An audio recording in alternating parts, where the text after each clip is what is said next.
मुस्कान बेटा, जी मामा।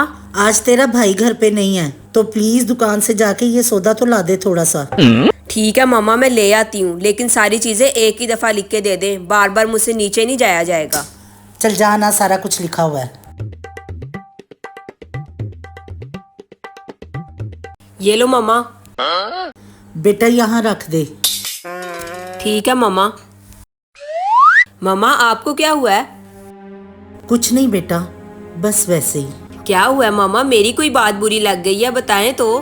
कुछ नहीं, पता है सबके लिए सारा दिन मैं घर का सारा काम करती हूँ, लेकिन अगर किसी को जरा सा कुछ बोल दो तो वो बुरा मान जाता है। मामा अगर आपको मेरी कोई बात बुरी लग गई है तो मैं सॉरी कर लेती हूँ, मैं तो बस थोड़ा सा काम कर रही थी, मैंने तो आपको ऐसे ही कह दिया। तेरे लिए बिरयानी बना रही थी, तुझे चिकन बिरयानी बहुत पसंद है ना? पर बिरयानी मसाले के बगैर बिरयानी कैसे बन सकती है? वो मंगवाना भूल गई, जाके लेके आ फटाफट।